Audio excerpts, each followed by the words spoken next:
Hello everyone, welcome to Steno Army. I hope आप अपनी तैयारी अच्छे से कर रहे हो। सुप्रीम कोर्ट का आपका टाइपिंग टेस्ट हो चुका है, उसका रिजल्ट भी आ गया है। अब आप लोगों का स्किल टेस्ट होगा और साथ में आपका एमसीक्यू और कंप्यूटर बेस्ड टेस्ट भी होने वाला है। ये बहुत लोगों को कन्फ्यूजन था और इसका कंफर्मेशन आने के बाद ही मैं वीडियो बना रहा हूँ, क्योंकि कंफर्मेशन नहीं था। इसलिए मैंने सबको जो पहले बोल रखा था कि आप तैयारी जो है वो पूरी करके रखो, आप यही मान के चलो कि साथ में हो जाएगा। अब उसका कंफर्मेशन आ गया, आप स्क्रीन पर देखोगे तो सुप्रीम कोर्ट का जो कोर्ट मास्टर का जो एग्ज़ाम है वो उसका टाइम जो है, मतलब डेट जो है वो आ चुकी है। 18 मार्च को ये एग्ज़ाम होने वाला है। तो इसके एक वीक के अंदर ही आप लोगों का पीए और एसपीए का भी हो जाएगा। तो मार्च एंड तक आप ये मानकर चलो कि आपका एग्ज़ाम खत्म हो जाएगा, पीए और एसपीए का भी। और इसमें लिखा हुआ है कि ऑब्जेक्टिव टाइप रिटर्न टेस्ट और कंप्यूटर वाला टेस्ट वो भी एक ही दिन में होने वाला है। तो कुल मिलाकर के 3 एग्जाम आपको एक ही दिन के अंदर देने होंगे। तो आप लोगों को अपने पीए की तैयारी, एसपीए की तैयारी के अंदर स्किल टेस्ट के अलावा आपको ये एमसीक्यू बेस्ड और कंप्यूटर बेस्ड जो एग्जाम है उसकी भी तैयारी करके रखनी है। इसका सिलेबस ऑलरेडी जो उन लोगों ने शेयर किया है तो उस हिसाब से ये है कि जो एसएससी का सिलेबस है वही सेम टू सेम सिलेबस है, बस इसके अंदर क्वेश्चंस कम है। और कंप्यूटर के अंदर M S Excel, M S Word या टाइपिंग का कुछ फॉर्मेटिंग पूछ लेंगे, बस इससे अलावा ज़्यादा वो कुछ नहीं पूछने वाले। तो ये चीज़ें आपको अभी तैयार करके रखने की ज़रूरत है।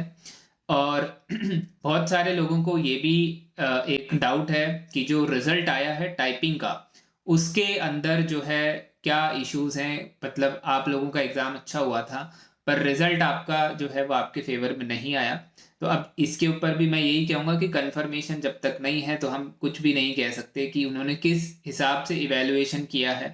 आपके मार्क्स मान लो उन्होंने कहा कि 10 में से 5 वाला सिलेक्ट होगा, पर उन्होंने लास्ट में मान के चलते हैं हम कि उन्होंने कट ऑफ के बेसिस पर सिलेक्ट कर लिया हो। आपके मान लो 8.2 मार्क्स आए हों और 8.3 पे लास्ट जो बच्चा है वो सिलेक्ट हो गया हो, तो उस हिसाब से भी वो कर सकते हैं। जब तक कोई कंफर्मेशन नहीं है, जब तक कोई ऑफिशियल नहीं आ सकता तो कुछ भी बोल नहीं सकते।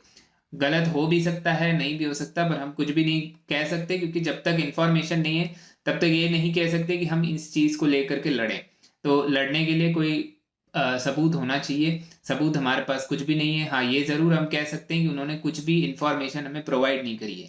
जैसे कि आप ये भी देख लो कि यहाँ पर इन्होंने एमसीक्यू और इसके कंप्यूटर साथ में होगा, ये भी कहीं पे लिखा हुआ नहीं था।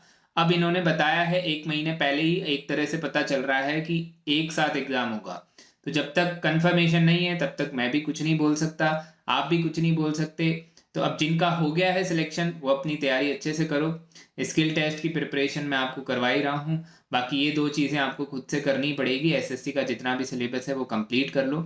स्किल टेस्ट की प्रिपरेशन आप सॉफ्टवेयर पे कर सकते हो लॉग इन करके। यहाँ पर हम जो लीगल डिक्टेशंस हैं वो डेली बेसिस पर मैं आपको 750 वर्ड्स जो है वो लिखवा रहा हूँ इसी स्पीड के ऊपर, और आप अपने हिसाब से इसके अंदर स्पीड भी चेंज कर सकते हो।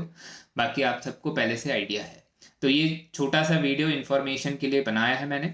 आप इसको देख करके अपना तैयारी जो है वो शुरू कर दीजिए। बिल्कुल भी ढिलाई अब नहीं करनी। 1 महीना जिनके पास बचा हुआ है उसको अच्छे से अपना यूज़ में लीजिए। लास्ट टू लास्ट 31 मार्च से पहले आपका एग्ज़ाम हो ही जाएगा। जिस हिसाब से 18 मार्च को आपका कोर्ट मास्टर का है तो उसके ही एक हफ्ते या 10 दिन में आपका वो एग्ज़ाम भी हो जाएगा। तो आई होप आप चीज़ जो है वो समझ गए होंगे। कोई डाउट हो तो कमेंट करके पूछ लेना और टेलीग्राम पर ज्वाइन हो जाना, वहाँ पर मैं इन्फॉर्मेशन पहले ही शेयर कर चुका था।